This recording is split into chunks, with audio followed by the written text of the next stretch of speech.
Welcome back, everybody, to Clearwater Jazz Holiday's Young Lions Jazz Master Virtual Sessions. John O'Leary, it's been too long. How you doing, man? I'm doing good, man. Hanging tough.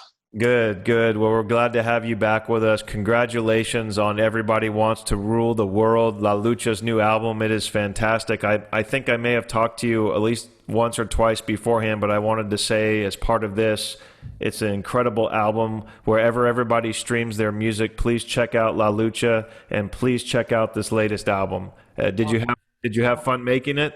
It was incredible. I mean, one of the best times for sure. That's really cool, and I don't know. I know I talked to Alejandro, but your sort of album release party this year was reimagined in a virtual sense, and that was really cool. How did that go for you? That was incredible to have an opportunity to play on a beautiful piano with the guys, and then we recorded it. And instead of having a live, concert, we streamed it, and so. It's a different way of doing it for sure, but I'm just glad that we were able to play and put the music out there for people who want it. And we got some nice feedback on the performance, and so yeah, it was really cool. Well, I commend you all on a job well done. Thanks for sharing your gift with all of us. It's really phenomenal. So we're recording these sessions like we always do for Clearwater Jazz Holiday Education and Outreach. Participants are muted during the sessions, but if there are questions, we can get those questions to John. And of course, we welcome any feedback to info@clearwaterjazz.com. All of these sessions after today, this session included, will be archived in our studio. And you can watch all of these sessions there. That resource is brought to you for free by our wonderful sponsor, Blue Water Wealth Management at Steward Partners. And you can also listen to all of these sessions as part of our Young Lions Jazz Master Virtual Sessions podcast. And that's brought to you by our friends at Marine Max Clearwater. So check all of those out, including some of John's earlier sessions. He has about 5 or 6 already under his belt to my count, including a history of the rhythm section, which he did with his colleagues from La Lucha, an approach to jazz harmony on piano, piano technique in jazz, how to develop a language for improvisation on piano, how to develop rhythmic ideas to improvise better, and today's session, how to create melodic lines for improvisation. Let me tell you a little bit about John, and then we're going to turn it over to him. He's a Mexican-American jazz pianist. He's also a neuroscientist. He's the pianist for the highly acclaimed trio La Lucha in the Tampa Bay area, which we just talked about. He has had a winding path, was born at the Yucatan Peninsula, where he started piano lessons at the age of 3 and played classical piano until the age of 12. Once in the United States, he picked up the tuba in the concert band and continued to develop his musicianship through high school, later gravitating towards piano and scoring accolades on both those instruments. He attended the University of South Florida, where he studied tuba, jazz piano, and biochemistry. He graduated cum laude with a BA in jazz piano performance, a minor in tuba performance, and an honors thesis in biochemistry. John toured Italy and France with his USF Big Band and Jazz Tet Combo, playing in the 2007 Umbria Jazz Festival and Juan Les Pins Jazz Festival. As a member of these bands, he has played with many jazz greats, including Randy Brecker, Wycliffe Gordon, and many, many others. Speaking of Wycliffe Gordon, we just had Wycliffe on for a wonderful session a couple weeks ago as part of these master classes, so check that one out in the studio.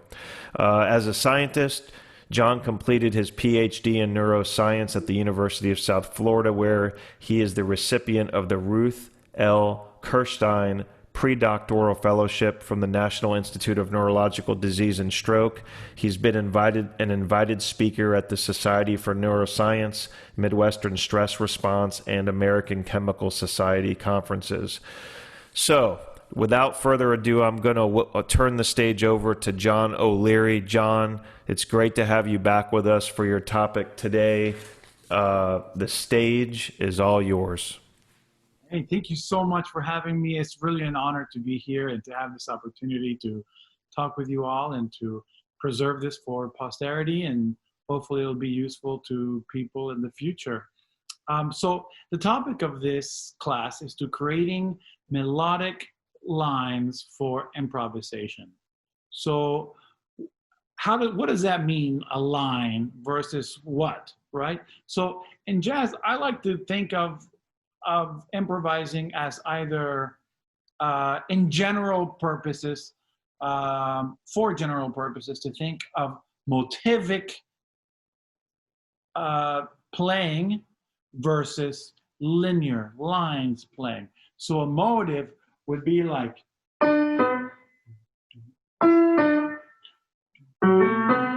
I played a motive, then I played another motive with the same rhythm, but different notes and different interval. And then I answered those motives with another motive. It's like short ideas that you can use the intervals or the rhythm to develop an idea. And it's a great way for building a solo. And so a good way to put these things together is to use both. You're using your melodic lines, and you're also using your motives. So this specific class is about using the motives, using the lines and how to build them. So lines is not just going up and down the piano, because anybody can go up and down the piano. If all it was go up, then your cat could play lines. Just go up and go down. But that would be super boring really quickly. It's not very musical. So how can you like put streams of notes together in a way that makes sense and outlines the chord changes that you're playing over? And so I got this idea from Kenny Werner, and he calls it string theory. It sounds complicated, but it's really easy. Imagine, let's pick a chord progression.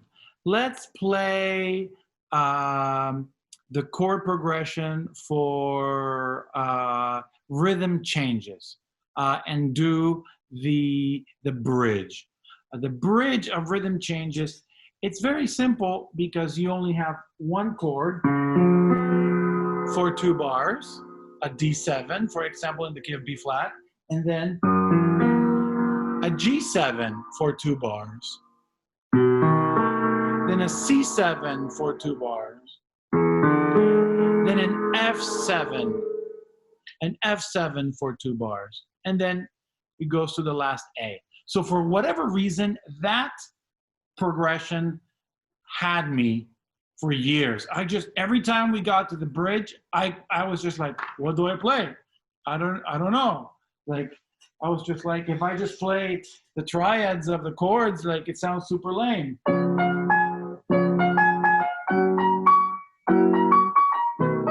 So I was like, every time I would be like this really nice A section, and then I would get to the bridge, and I just wouldn't know what to do. And then I thought, well, this would be a great place to work on lines, and work on lines using these dominant chords. So this is a really great way.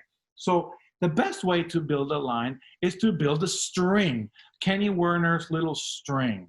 So you start with a target note. Let's say the very first chord of this progression is D7. So let's say we want to start on D. So because this music is in 4/4, we have 4 beats per measure, which means we have 8 eighth notes. So we have 8 choices, 8 decisions that we have to make about what notes we're going to choose. So now I'm going to hear and say, okay, D7. We have that for 2 bars. And then, whoops. And then we have G7 for 2 bars. Here's 1 bar, here's another bar, and then here.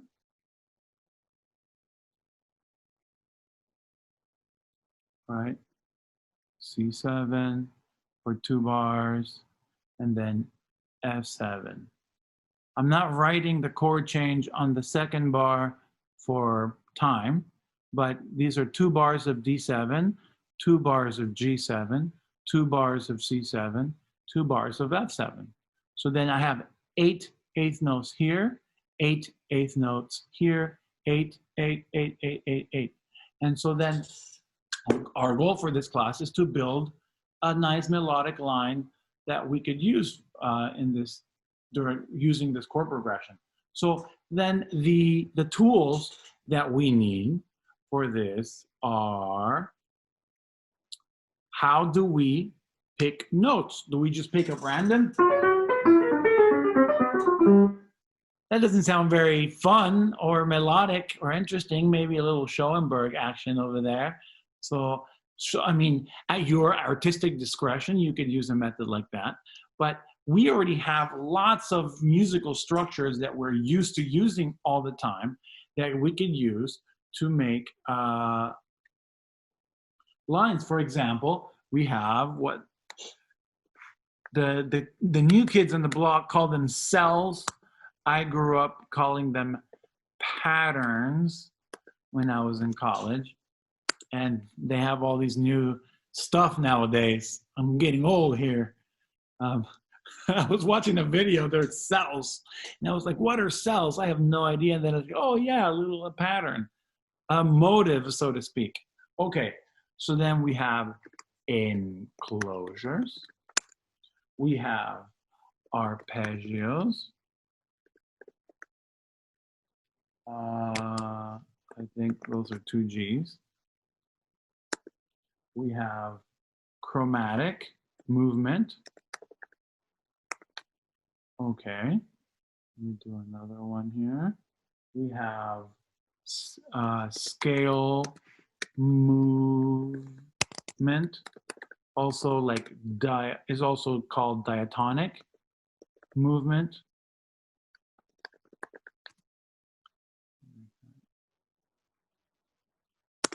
And we have chord tones. All right, excellent. So, all right, what do you mean by cells and patterns?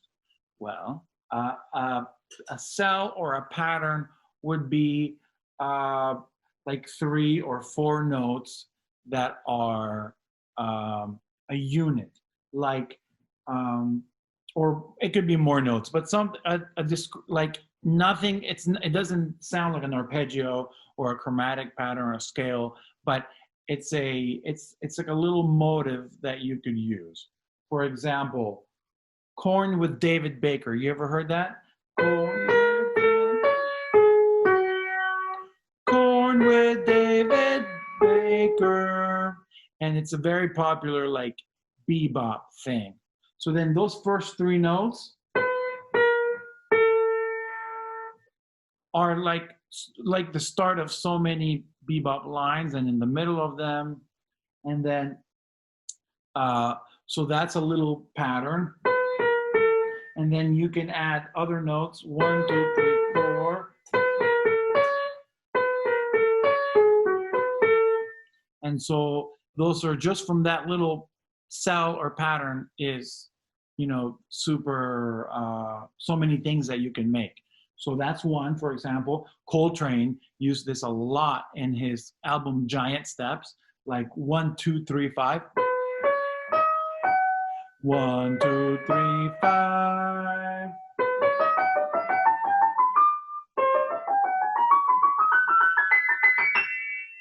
And so things like that.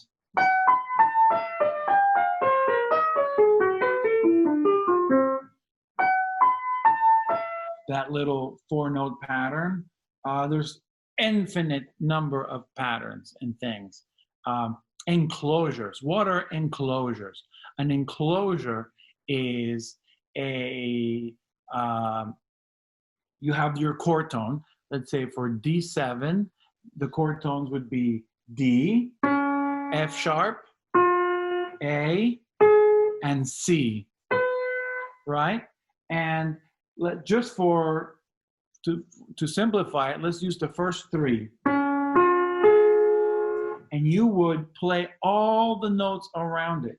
Instead of just playing D, you would play maybe E, E flat, D flat, and then finally, you would delay that resolution.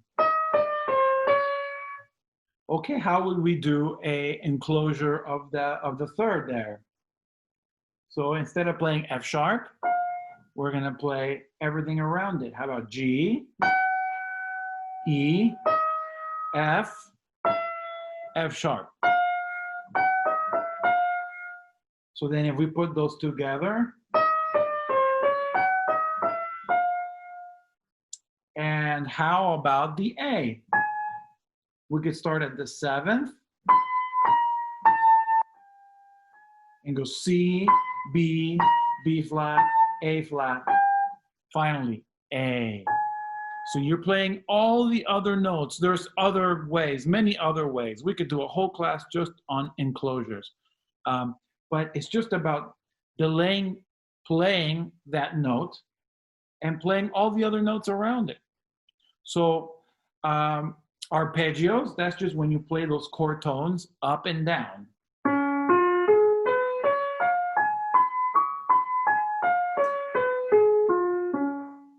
One, 3, 5, 7, 1, 3, 5, 7, 1, 3, 5, 7, 1, 3, 5, 7, 1. So in chromatic means going up the chromatic scale, which is all the notes, all the chroma, the whole spectrum. And then scale movement, in this case, a D7 scale would be D, E, F sharp, G, A, B, C, D.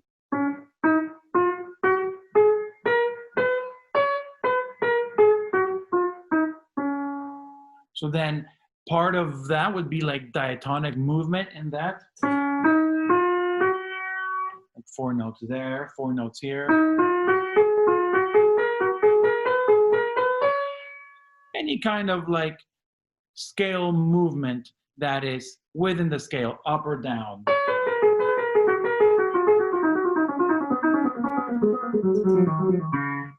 And so if you just did any one of these as your entire thing, it would sound super boring.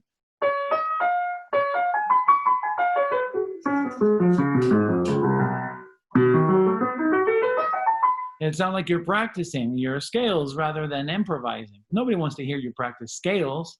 They want to hear the music.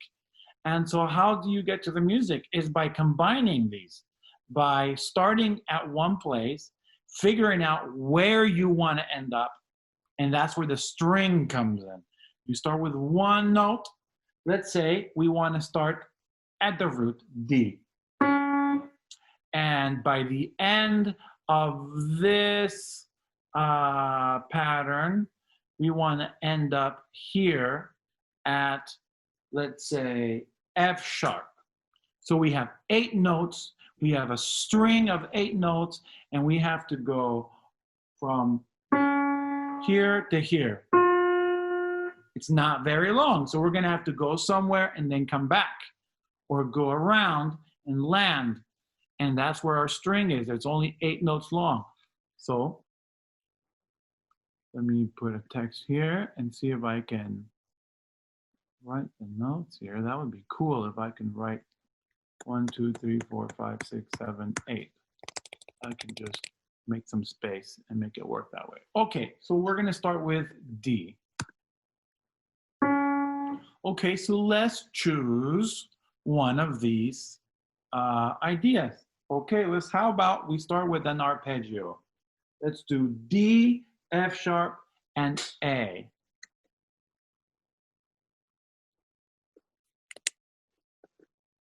F sharp, and A, and C. Okay, those are our first 4 notes of our string. Now we have 4 more notes. We've decided that we want to end up here at F sharp. So we go. So that gives us 4 notes to get back to here. So how do we get there? We can use some chord tone. Let's say we use A. So now we have an A. And then, okay, so now we have 1, 2, 3, 4, 5. Now we have 3 more that we can use. Let's say, how about an enclosure? Since we're at A, we're really close to F sharp. We're only a few notes, and we need 1, 2, 3, 4, 5. We need 3. How about G, E, F, and we're going to enclose this right here. G, E, F, and that puts us at F sharp right there. So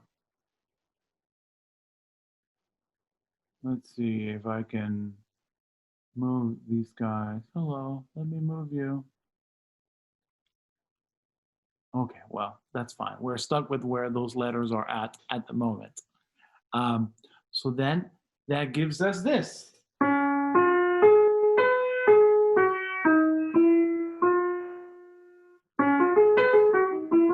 Okay, great. We have a nice little line. Okay, now let's move our next one. So just over, okay, there we are. Excellent. Now, our next one, so we have F sharp is 1, 2, 3, 4, 5, 6, 7, 8 is number 9. So now let's pick where we want to end here. Okay, maybe we want to end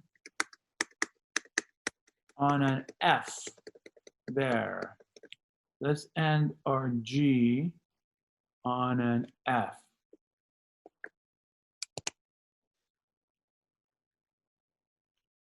Okay, F. We want, so now we have 8 notes to get from here to there. Okay, let's see.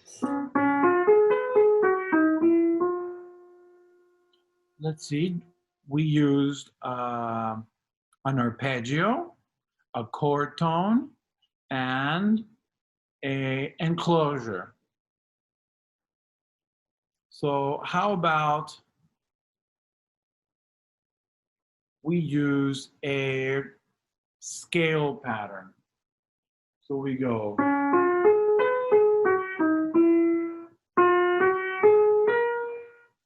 F, G, A, B. All right.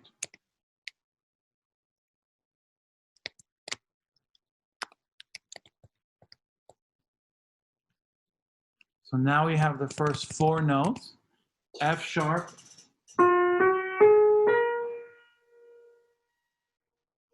Excellent. So now we got to pick another 4 notes. What other 4 notes do we want to do? Let's see, how about a cell pattern?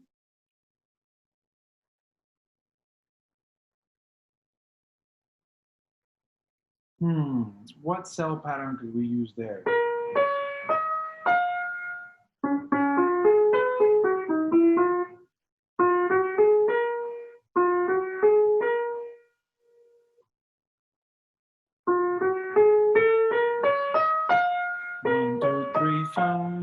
If we did 1, 2, 3, 5, we would have to put another note in between here. So maybe we can put B flat here to use B as the beginning of a 1, 2, 3, 5 scale pattern, minor. which would give us the F sharp here. 1, 2, D, D, E, F sharp. Excellent. So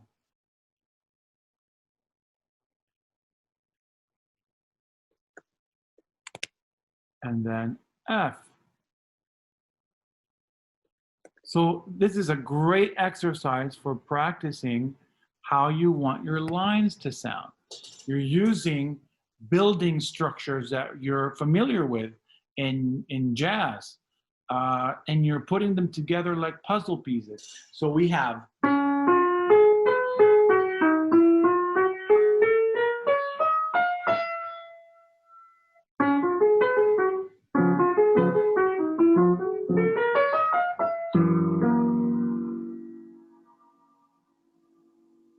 nice. I like that. That's very neat. That's interesting. Okay. Now, my ear, the first thing I heard once I got there,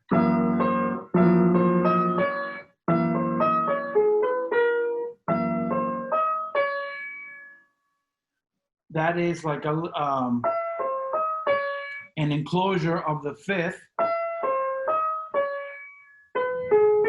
and an enclosure of the third. So we are F, D flat,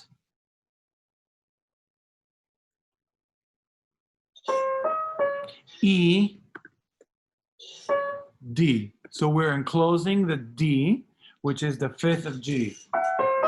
So we're doing enclosure and then another enclosure. C, A, B flat, B natural. C, A, B flat, B natural. Excellent. So now we have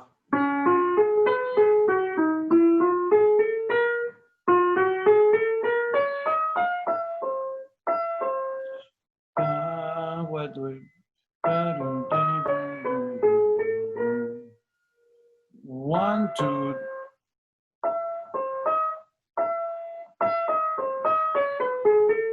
But we're missing one note. So what can we add? Excellent. So I like the way that sounds. That's very cool. Okay, so now you can take any of these parts and just practice that on all of these edge. For example, the G7 part.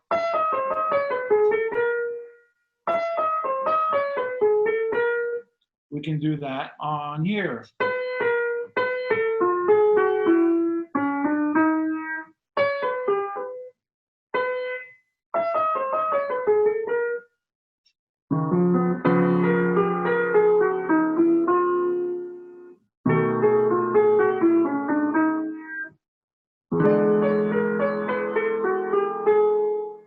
That kind of stuff is very important so that you feel fluid in all the keys. You got to be able to play all of these things and all the keys.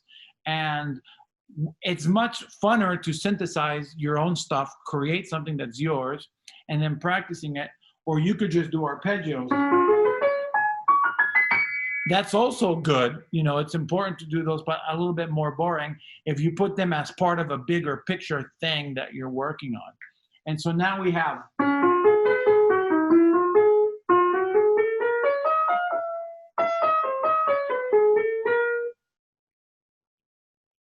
so then, okay, how about we pick another arrival point? We're at the B, and now we have 8 more notes to pick before we get to C7. And let's make the C below this B natural. Let's see if we can get there. Okay. Let's see. We have cell patterns, enclosures, arpeggios, chromaticism. I don't think we've used chromaticism yet.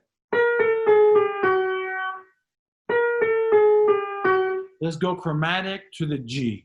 So B, B flat, A flat, and G.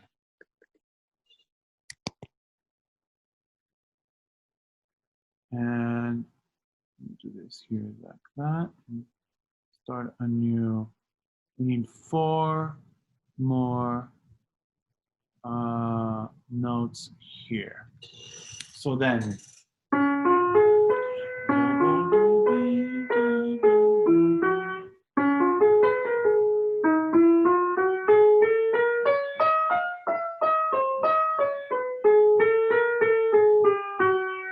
Okay, excellent.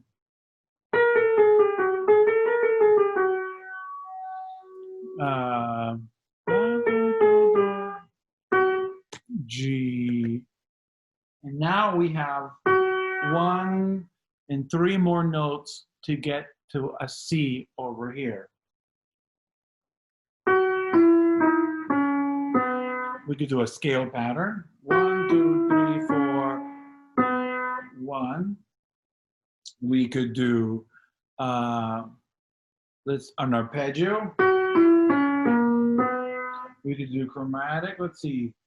1, 2, 3, 4. Maybe not chromatic, because then we would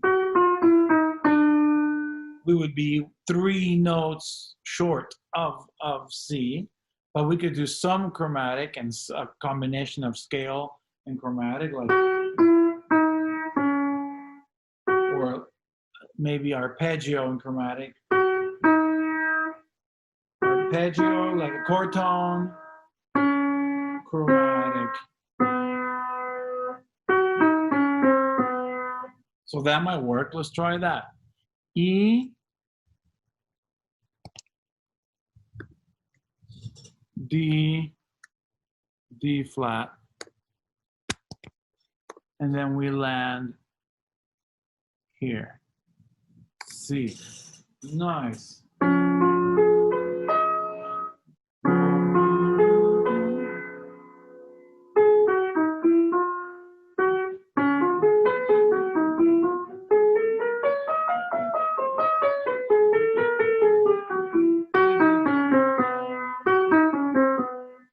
Nice.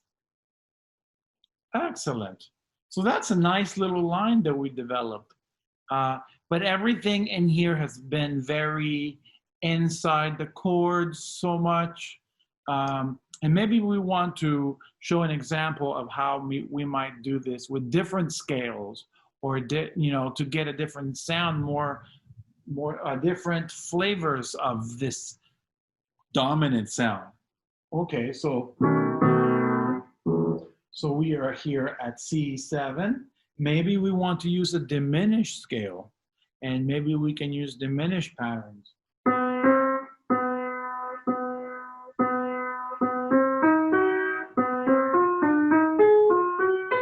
2, 3, 4, 1, 2, 3,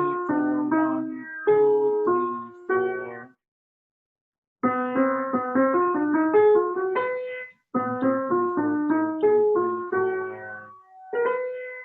Okay, and then we can pick a C over here. So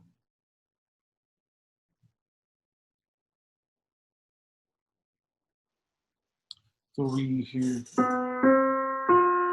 maybe C. Let's see, how can I pick this?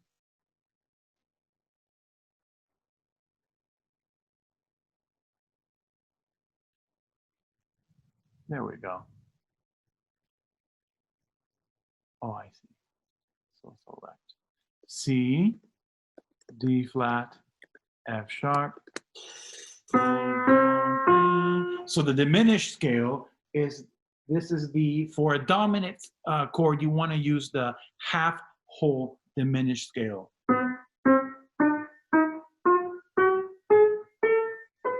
Unlike a major scale or scales derived from the major scale, this has 8 notes instead of 7. So 1, 2, 3, 4, 5, 6, 7, 8. So then this is a well-known pattern within that, and it is.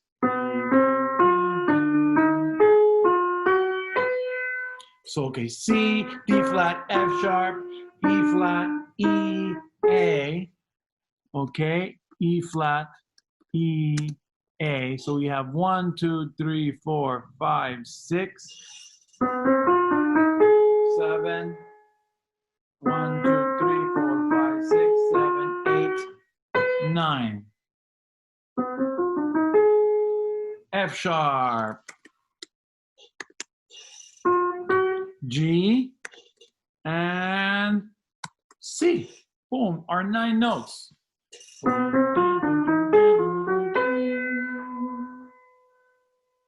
Okay, so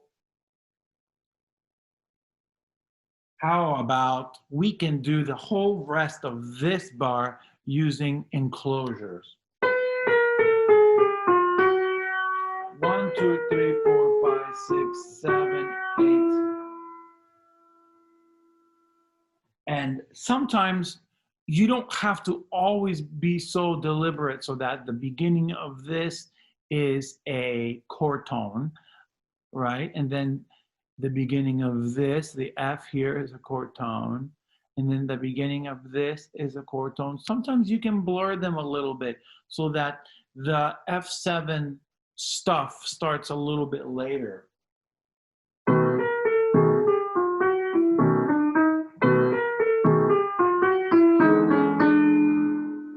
So just a little bit later, as long as you're aware of where the 1 is and where.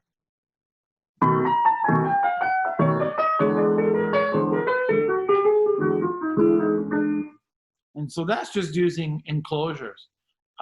Just using arpeggios and enclosures, you can do this whole thing.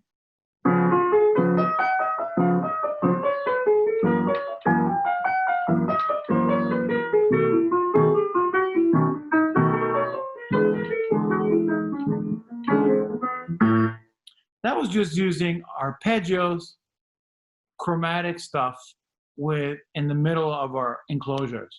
That was it. No patterns, no chord tones, no scale movements. And that's also, we can do that exercise really quick after we finish this, just to show you how to practice that. Because that's a really, really important thing to just easily be able to move using arpeggios and enclosures between dominant chords. Okay, so now we have this line, we go. Okay, so now we're at C, and we need 8 more notes to get here. Okay, let's do enclosures. B natural, B flat, A flat, G, oh, F sharp, G, boom, 1, 2, 3, 4, 5, 6, 7, 8, 8, 9. So the beginning of this F7 bar would be an E natural.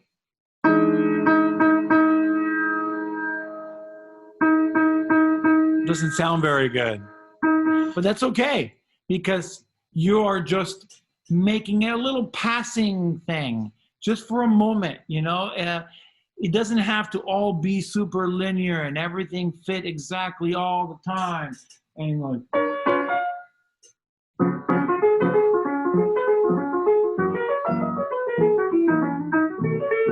you don't want it too square. You want to give it push and pull, like you're looking at a painting of a marvelous painter, and you know, things are a little blurry from far away, and or from close up, and that's okay. But as you get farther away, it starts coming into focus, and the music can be the same way. And so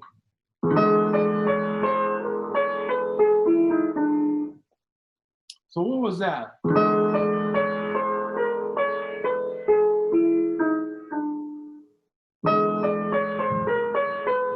I I did an enclosure there of C. E, E flat,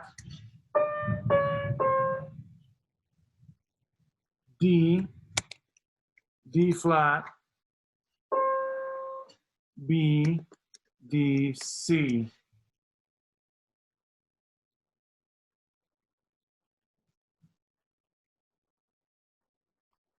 All right.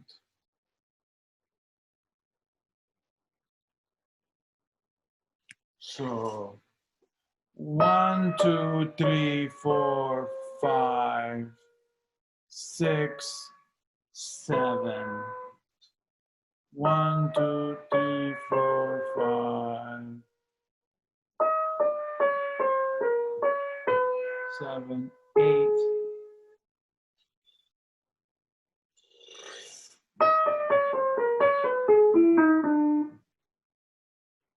One, two, three, four. 1, 2, 1, 2, 3, 4, 1, 2, 3, 4.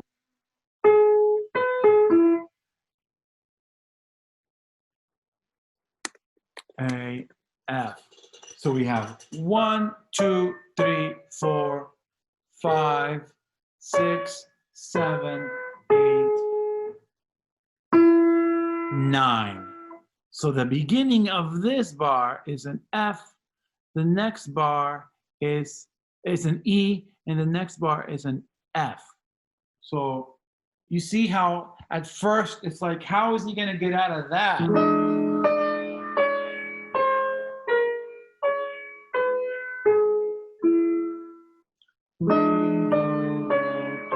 Chromatic,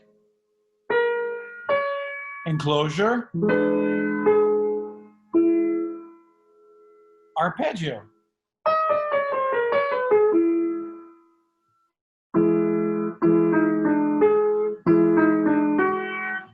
Okay, so now we have 8 more notes for this one. Let's do a little scale pattern, a little cell pattern. F, E, E flat.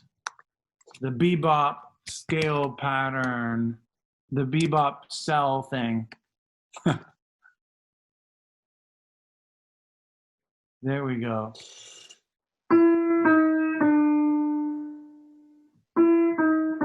So 1, 2, 3, 4.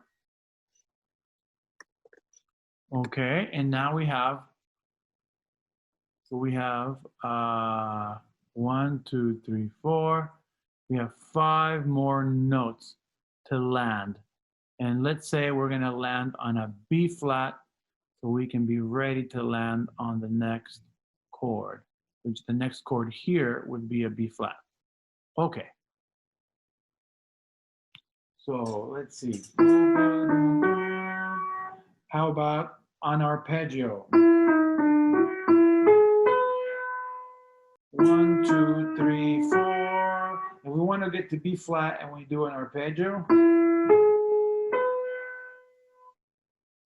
Let's see, F, A, C. Now we have, let's see, 1, 2, 3, 4. 1, 2, 3.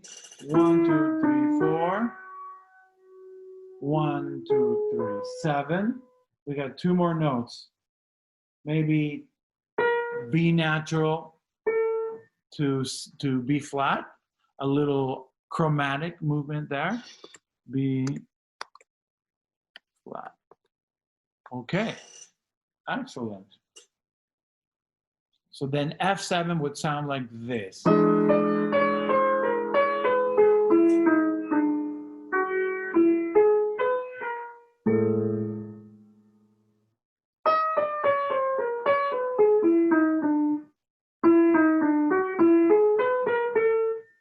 Okay, excellent. So then C7 would be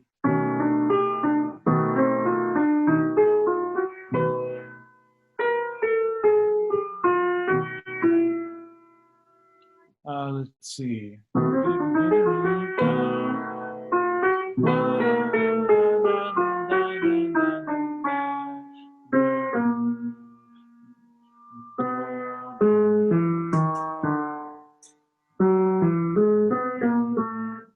So then this is how you can start creating little lines and decide what you like or what you don't like for yourself and figure out, okay, I don't like that.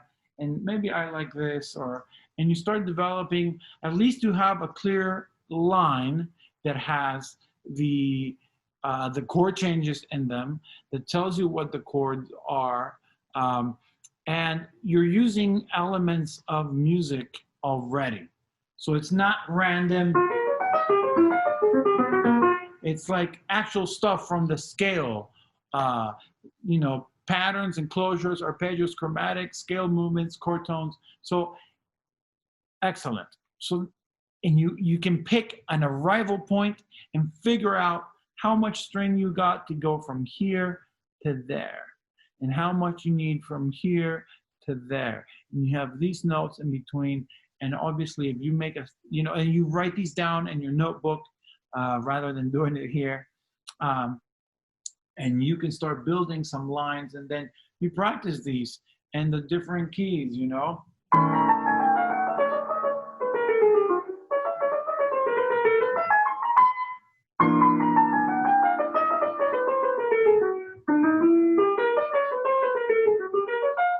And so it's really important to be familiar with all the different keys so that you can easily just say, you can hear these and feel these, so that when the time comes, you just play them. They're automatic.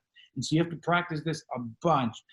Select your line that you want to play. Also, you're not going to play just eighth notes for 8 bars straight.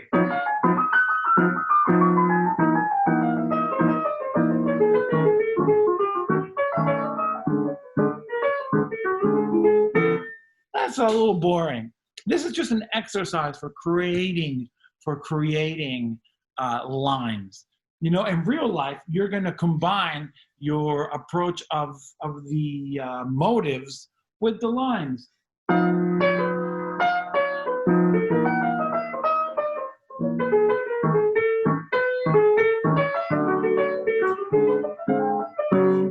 So then you're combining using motives and the line. You're not just doing one or the other, even though motives alone can sound pretty good.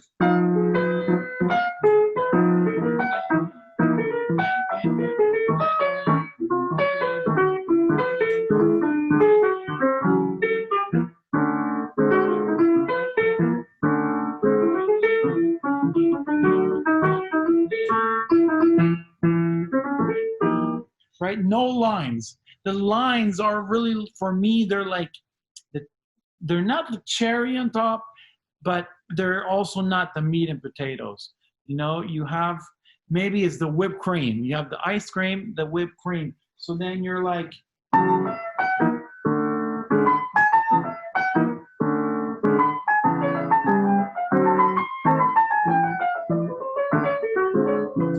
so then you have like a motive,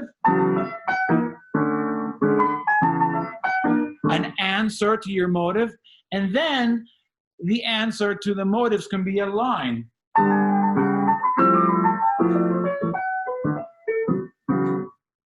So you have little linear stuff. And then, so really, the more patterns you learn,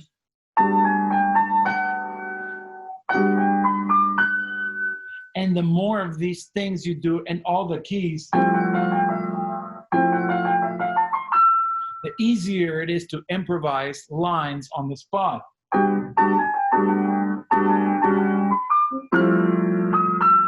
I realized that I'm not going to land this chord here. I didn't want to do that.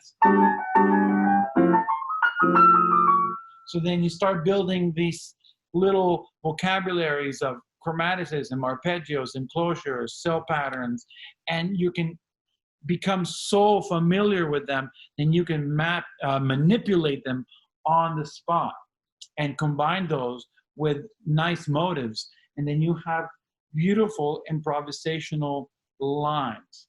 Okay, so then again, what you want to do is you want to sit with your notebook, pick a start from here to where, and then you have these common ways of creating inside stuff.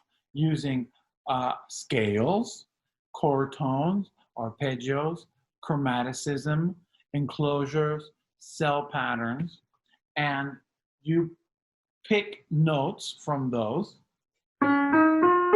1, 2, 3, 4, and then you have 4 more to finish that bar, or 5 to land on the next bar. So I did 1, 2, 3, 5. 1, 2. I did a cell pattern right there. That puts you at a B natural. Right? So that's how you build these things. Okay, so I wanted to talk also about arpeggios and enclosures. When I was in college, I was given this exercise on a sheet of paper that really, it was a wonderful, wonderful exercise that helped me develop facility on these things. And it started like this.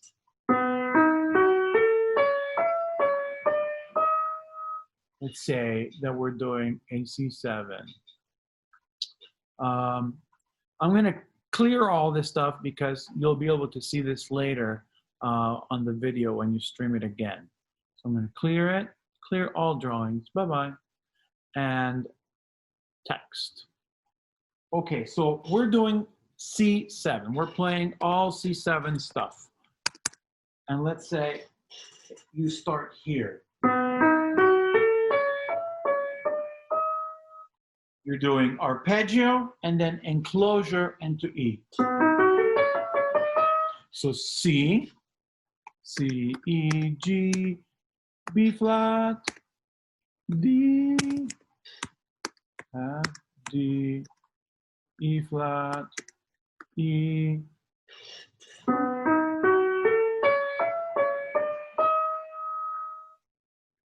And from there, you're going to go back down.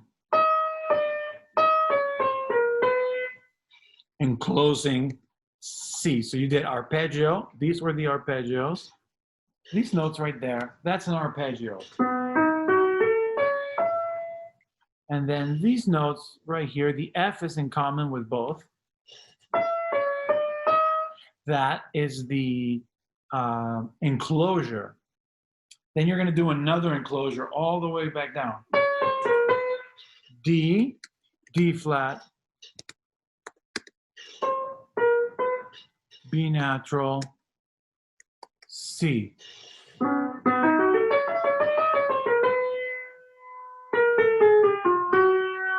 So we enclosed E, we enclosed C, and now we're gonna enclose G.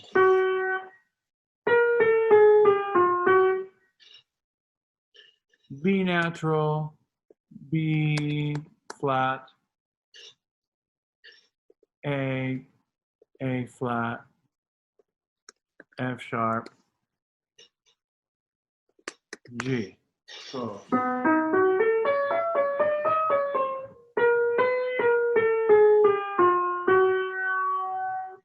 okay. And then enclose the E. F, D, E flat, E natural. All right. So this is one go at it. So you're going up with an arpeggio and down with an enclosure. Okay, boom. So then the next go is arpeggio up. E, G, B flat, D, C sharp, D flat, B natural, C. So arpeggio is here, ba boo boo ah, and enclosure here, enclosure.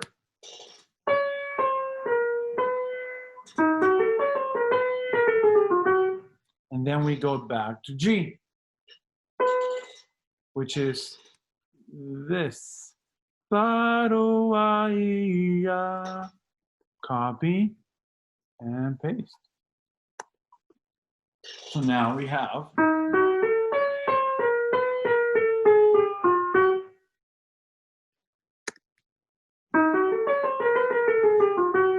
okay, that's the second go of it. So you go up and down with enclosures. Up with arpeggios, enclosures. Okay, so then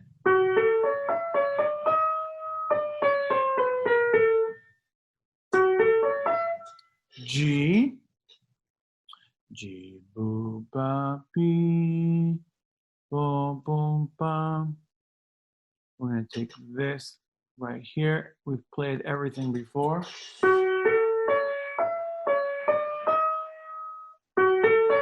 And arpeggio, enclosure, enclosure. And then the one pattern here is B natural to B flat, the little chord with David Baker. That little, you can include almost anywhere in jazz, and it sounds very bebop-y.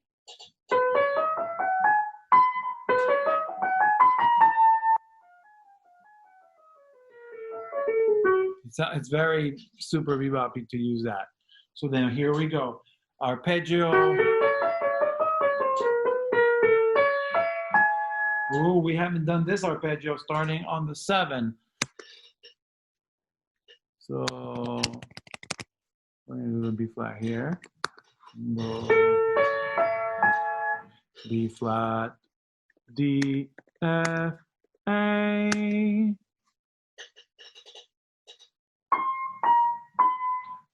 And now we're going to do D flat, which is the flat 9, B natural. All right, so all together, the first line.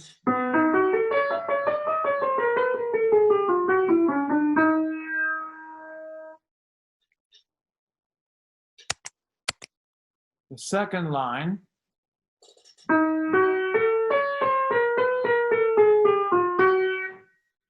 right. The third line.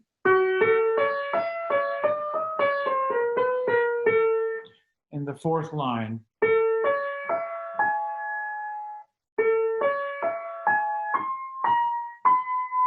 And again, you go down using the enclosures. Where is my C? I have a C here, and from here, I do all enclosures. This enclosure here. I use this enclosure here. And then,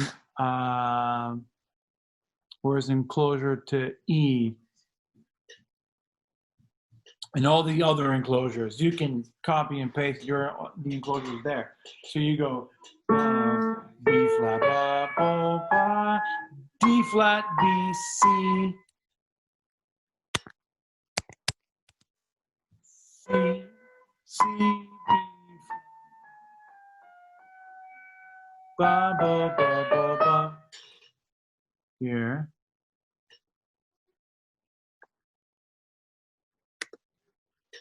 E natural.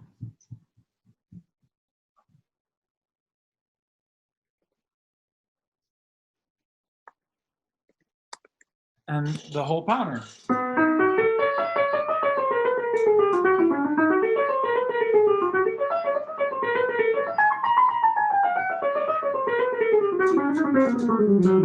And you can just go all the way down the piano, just doing enclosures.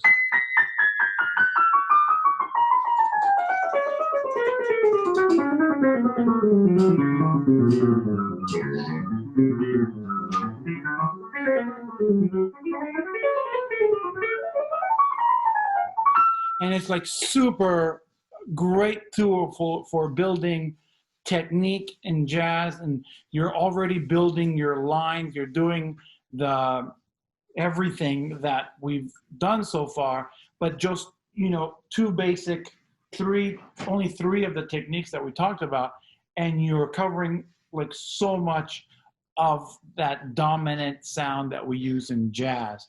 And then the trick is that once you learn this, is putting it in all 12 keys. So then that was in C7. Let me see if I can do it in D flat. Probably not that fast, but I'll try.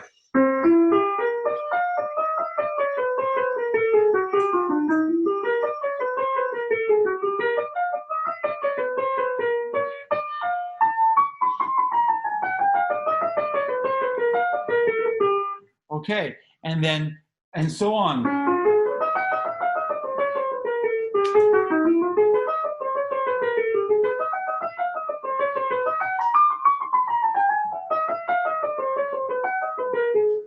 And so I got some work to do. And, you know, I think that's enough material for one class. I could spend another 5 hours talking about lines. I'm mesmerized. Yeah. Anybody awake still there? I love it, man. I love every minute of it. It's always so much fun to have you, John. And this is great. Sorry about our little glitch earlier. We're at the screen sharing, but we got no, not at all. We got it in order. We like to improvise here. Yeah, for sure. No, this was really great. You know, you're going to be back with us on September 17th, and I think the topic then is on block chords, right? Yes, block chords.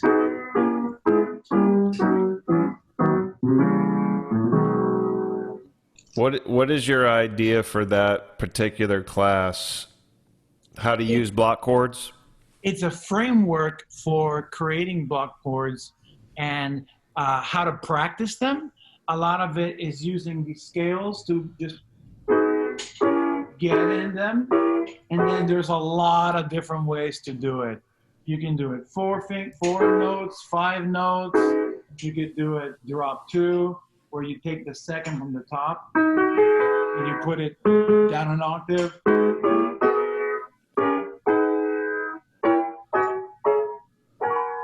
And so so once you get used to like these different block chords and what they are and how to practice them, then is how do you put them in a melody, like.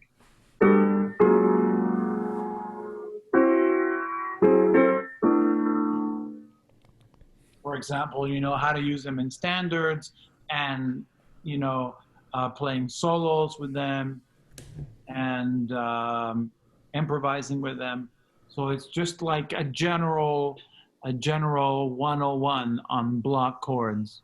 Yeah, no, fantastic. And if for all of our followers who are piano players, please also check out the sessions from Per Danielson, who's been participating with us. He's a wonderful piano player and professor up at the University of Central Florida.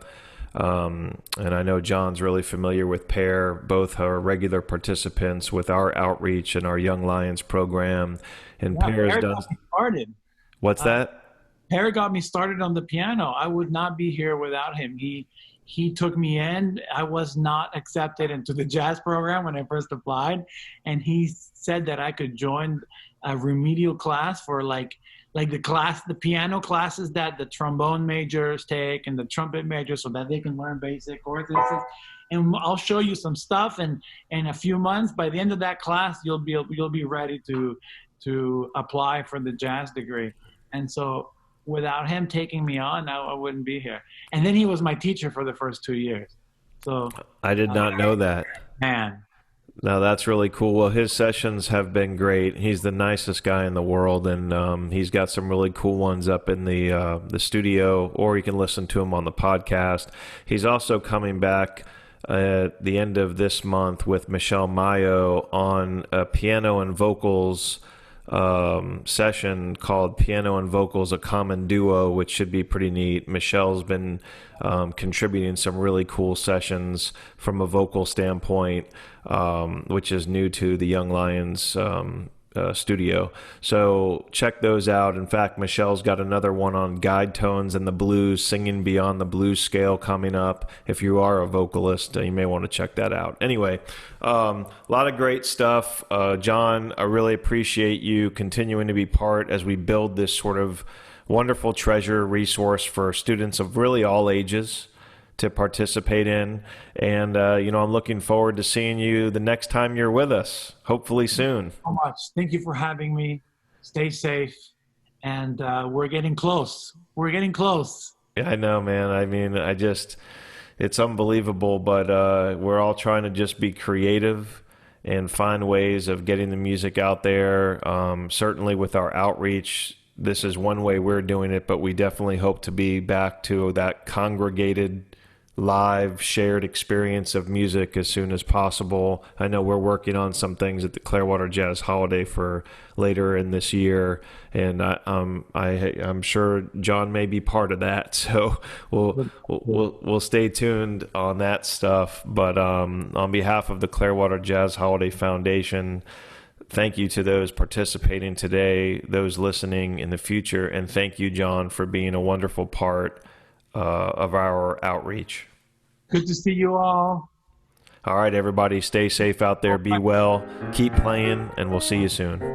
Okay, see you soon.